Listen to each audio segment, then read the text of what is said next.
Sigurado akong damang-dama mo ang mataas na presyo ng gasolina.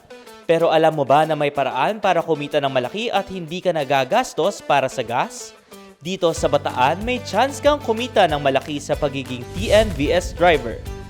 Walang gasolina, walang diesel dahil electric vehicle ang gamit natin. At ang pinaka-highlight, libre ang paggamit ng mga charging stations dito sa ating lalawigan. Ibig sabihin, super sulit at tipid na. Mas malaki pa ang income mo.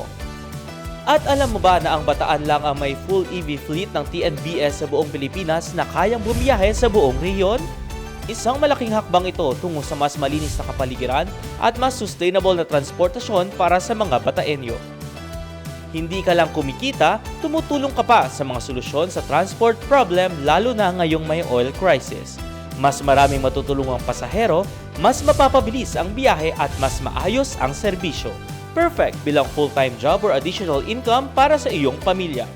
Maaari kang kumita ng 3,000 to 4,000 pesos kada araw.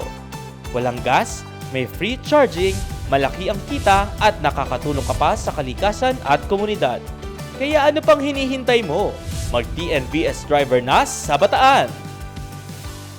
Be part of Bataan's EV TNVS revolution.